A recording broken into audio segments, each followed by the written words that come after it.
तो चलिए अब नीतीश कुमार अपने तमाम पुराने साथियों को अपने साथ रखने का मन बना चुके हैं। जो भी उनके पुराने साथी हैं उन तक संदेश जा रहा है नीतीश कुमार का, और ये संदेश इस माध्यम से पहुंच रहा है कि आइए फिर से इस दल को मजबूत किया जाए। देखिए, श्याम रजक को तो उन्होंने वापस बुला लिया। श्याम रजक पहले सबसे पहले देखा जाए तो वो लालू यादव के साथ थे, बीच में वो नीतीश कुमार के साथ गए, फिर कुछ अनबन हुई और फिर वो लालू यादव के साथ चले गए। तो श्याम रजक को नीतीश कुमार ने अपने साथ बुला लिया। आप देखिए, आनंद मोहन को उन्होंने अपने साथ बुला लिया, प्रभुनाथ सिंह के परिवार को उन्होंने अपने साथ बुला लिया, अनंत सिंह को उन्होंने अपने साथ बुला लिया। और अब बात हो रही है कि भूमिहारों के एक बड़े नेता उनको नीतीश कुमार अपने साथ बुलाने का मन बना चुके हैं। सहमति बन गई है, बातचीत हो गई है, टेलीफोनिक बातचीत हो गई है, और ये बातचीत अंतिम दौर पर है। ये बातचीत बिल्कुल ही अंतिम दौर पर है, कभी भी कुछ भी हो सकता है। हम बात कर रहे हैं भूमिहारों के नेता अरुण कुमार की। डॉक्टर अरुण कुमार की बातचीत नीतीश कुमार से हो गई है और ये बातचीत अंतिम दौर पर है। कभी भी ये फैसला लिया जा सकता है कि डॉक्टर अरुण कुमार अब जेडीयू में शामिल होने वाले हैं। हालांकि वो नीतीश कुमार के पुराने साथी रहे हैं, उनके शुरुआती समय के, जेडीयू के शुरुआती समय के वो साथी रहे।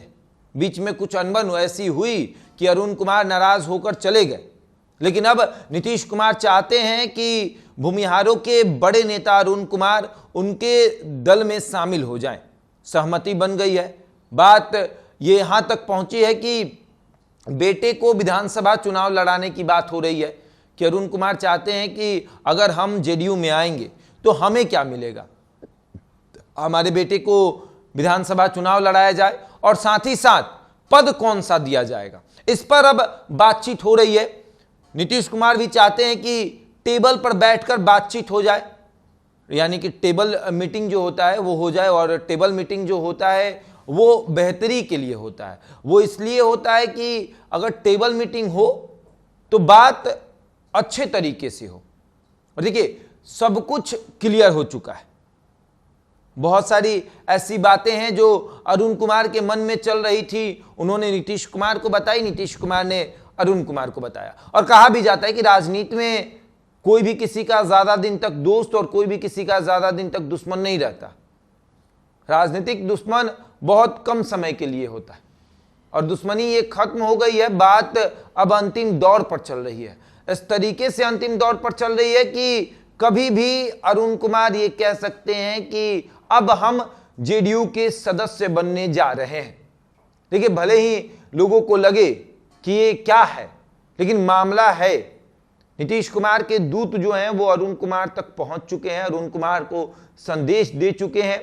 फिर उसी दूत ने नीतीश कुमार की बात अरुण कुमार से कराई कि आप बात करिए, साहब बात करना चाहते हैं।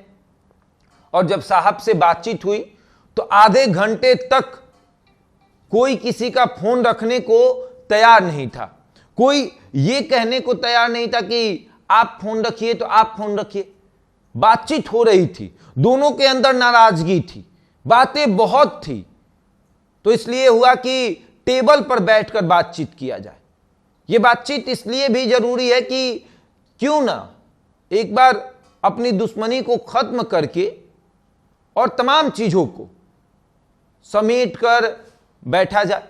नीतीश कुमार भी चाहते हैं कि उनकी जेडीयू मजबूत हो जाए, इस तरह से मजबूत हो कि फिर कोई ये ना कहे कि तीसरे नंबर की पार्टी बन गई।